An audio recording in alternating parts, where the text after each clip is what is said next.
اعوذ باللہ من الشیطان الرجیم بسم اللہ الرحمن الرحیم. ہم پڑھ رہے تھے امام کا اپنے نائبوں کو معین کرنا، وکیلوں کو معین کرنا اور ان سے رابطہ کرنا.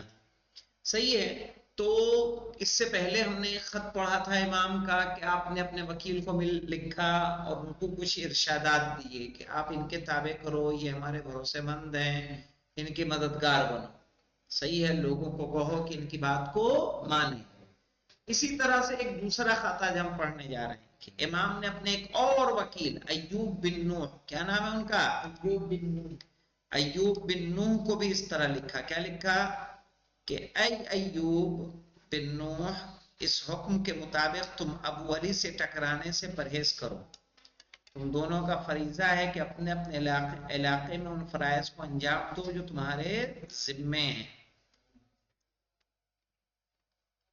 علی بن حسین بن عبدالرب حاشیے میں دیکھیں مولانا 200 ہجری میں 229 میں مکے میں انتقال فرمائے. امام ہادی نے ان کی جگہ پر ابو علی کو مقرر فرمایا. سمجھ میں آیا؟ علی ابن حسین عبدالرب نے 229 میں تو ان کی جگہ کس کو؟ ابو علی کو بنایا تھا 10ویں امام نے. اب ایسی صورت میں تم اپنے فرائض کو بغیر مجھ سے مشورہ کیے ہوئے انجام دے سکتے ہو. اے ایوب، اس حکم کی بنیاد پر تم بغداد اور مدائن کے لوگوں کی کوئی بات قبول نہ کرنا اور کسی کو بھی مجھ سے رابطہ کرنے کی اجازت نہ دینا. اگر کوئی شخص تمہارے علاقے میں باہر سے کوئی رقم لائے تو تم اسے حکم دو کہ اسے اپنے علاقے کے وکیل کے پاس بھیجے. یعنی ایک علاقے کا وکیل ایک علاقے کی رقم دوسرے علاقے کے وکیل قبول نہ کریں. کیا ہوا امیر بھائی؟ اے ابو علی، میں تم سے بھی درخواست کرتا ہوں امیر کہ جو حکم میں نے ایوب کو دیا ہے اسے بعینہ ہی اجرا کرو. اجرا کرو یعنی عمل میں لاؤ. اسی طرح سے امام نے خط ابو علی بن راشد کے ذریعے سے بغداد، مدائن اور عراق میں رہنے والے اپنے شیعوں کے نام بھیجا اور اس میں اس طرح سے لکھا کہ میں نے ابو علی بن راشد کو حسین بن عبدالرب اور اپنے پہلے والے وکیلوں کی جگہ منتخب کیا ہے، اور اب وہ میرے نزدیک حسین بن عبدالرب کی جگہ پر ہے. میں نے اپنے پہلے والے وکیلوں کے اختیارات کو بھی ابو علی بن راشد کو دے دیے تاکہ مجھ سے متعلق حکم شریعہ کو جمع کریں اور اسے کہیں اور اسے کہ جو ایک لائق اور مناسب شخص ہے تمہارے امور کو چلانے کے لیے منتخب کیا ہے اور اسے یہ منصب عطا کیا ہے. تم پر خدا کی رحمت ہو. اپنی رقومات شریعہ کو ادا کرنے کے لیے اس کے پاس جاؤ. تم اس سے اپنا رابطہ منقطع نہ کرو. اس کی مخالفت کی فکر کو اپنے ذہنوں سے نکال دو. خدا کی اطاعت اور اپنے اعمال کو پاک کرنے کے لیے دوڑ پڑو. ایک دوسرے کا خون بہانے سے پرہیز کرو، یعنی آپس میں نہ لڑو. تقوی اور نیک عمل انجام دینے کی راہ میں ایک دوسرے کی مدد کرو اور پرہیزگار رہو تاکہ خدا تم کو مشمول رحمت قرار دے. صحیح ہے؟ کتنی ہدایت امام دے رہے ہیں. امام کے ایک اور نمائندے کیا نام ہے؟ علی بن جعفر، کہ جو بغداد کے اطراف میں حمیمیہ نامی ایک قریے کے رہنے والے تھے. صحیح ہے. جب آپ کی سرگرمیوں کی خبر متوکل کو ملی تو اس نے آپ کو گرفتار کر کے زندان میں بھیج دیا. آپ قید خانے میں طویل عرصہ گزارنے کے بعد آزاد ہوئے اور امام علی نقی علیہ السلام کے حکم سے مکہ چلے گئے اور وہیں قیام کیا. 1 نمبر کے حاشیے میں کچھ ہے.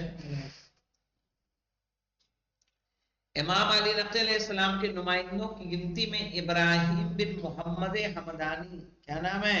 ابراہیم بن محمد حمدانی کا نام بھی لینا ضروری ہے. حضرت امام علی نقی علیہ السلام نے انہیں ایک خط میں اس طرح لکھا: تمہاری بھیجی ہوئی رقومات ملی، خدا تمہارا یہ عمل قبول کرے اور ہمارے شیعوں سے راضی رہے اور انہیں دنیا و آخرت میں ہمارے ساتھ قرار دے. سوچئے. صحیح ہے. اس خط سے پتہ چلتا ہے اس خط سے پتا چلتا ہے کہ ابراہیم پر امام کی جانب سے مالی ذمہ داری حاصل تھی، ہے نا، کہ امام نے ان کو مالیات کا ذمہ دار بنا دیا تھا۔ اور دوسرے وظائف سے قطع نظر احتمالاً آپ کی ایک ذمہ داری یہ بھی تھی کہ شیعوں سے جمع کی ہوئی رقوم کو آپ کے امام کے پاس بھیجیں۔ بہرحال اس وکالت کے ادارے کا کردار بالخصوص متوکل کے دور میں نمایاں نظر آتا ہے، نمایاں ظاہر۔ متوکل نے ان افراد کو جو علویوں کے مخالف تھے، ٹھیک ہے، جمع کیا اور انہیں فوج میں داخل کیا تاکہ ان کے ذریعے سے وہ اپنے مخالفین کا کام تمام کرے۔ جو علی کے چاہنے والوں کے مخالف تھے ان سب کو جمع کر لیا اس نے، جو دشمن اہل بیت تھے، اور علویوں بالخصوص امامیہ کی، صحیح ہے، پوشیدہ اور منظم سرگرمیوں کو نابود کر سکے، یعنی ختم کر سکے۔ اس نے شیعوں کو گرفتار کرنے کی غرض سے ایک فوجی کارروائی کی، سمجھ میں آئی بات مولانا؟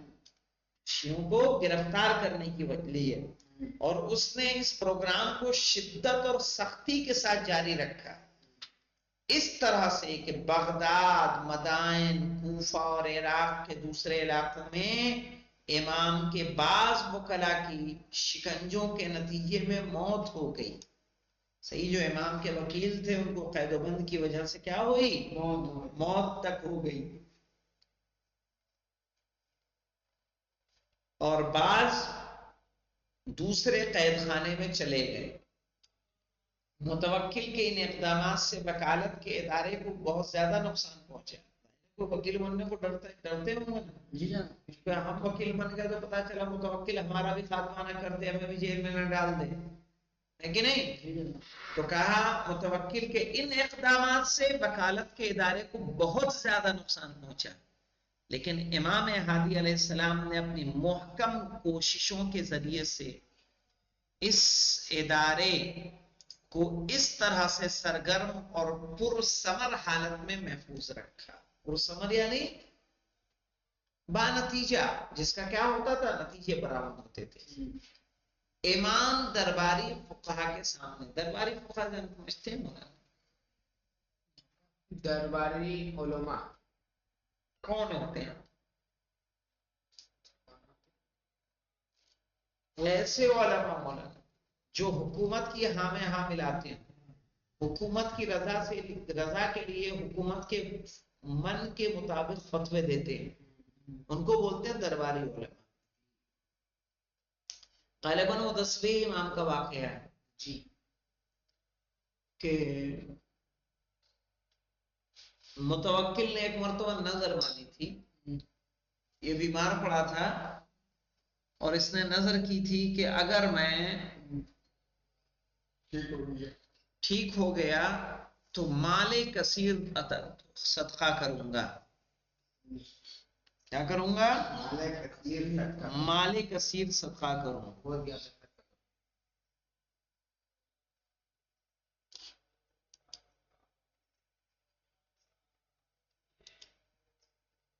لنک کیسے کٹ گئی؟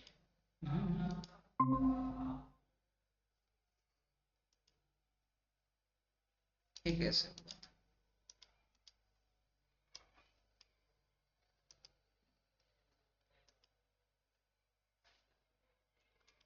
اب جب وہ شفایاب ہو گیا تو مال کثیر دینے کے لیے اس نے کیا کیا؟ اب کتنا دے کہ مال کثیر کہلائے؟ یہ تو نیت نہیں کی تھی کہ 100 درہم دے دوں گا، 200 دے دوں گا، 1000 دے دوں گا، 10,000 دے دوں گا۔ اب مسئلہ آیا مال کثیر کس کو کہتے ہیں؟ کوئی بولا 1 لاکھ دے دو تو مال کثیر ہو جائے، کوئی بولا 10,000 دے دو تو مال کثیر ہو جائے، صحیح ہے، کسی نے کچھ کہا، کسی نے کچھ کہا، وہ پریشان ہو گیا، اتنی رائے ہے، کس رائے پہ عمل کروں کہ مال کثیر کہلائے؟ 10ویں امام سے مشورہ کیا گیا، 10ویں امام نے کہا 83 درہم دے دو۔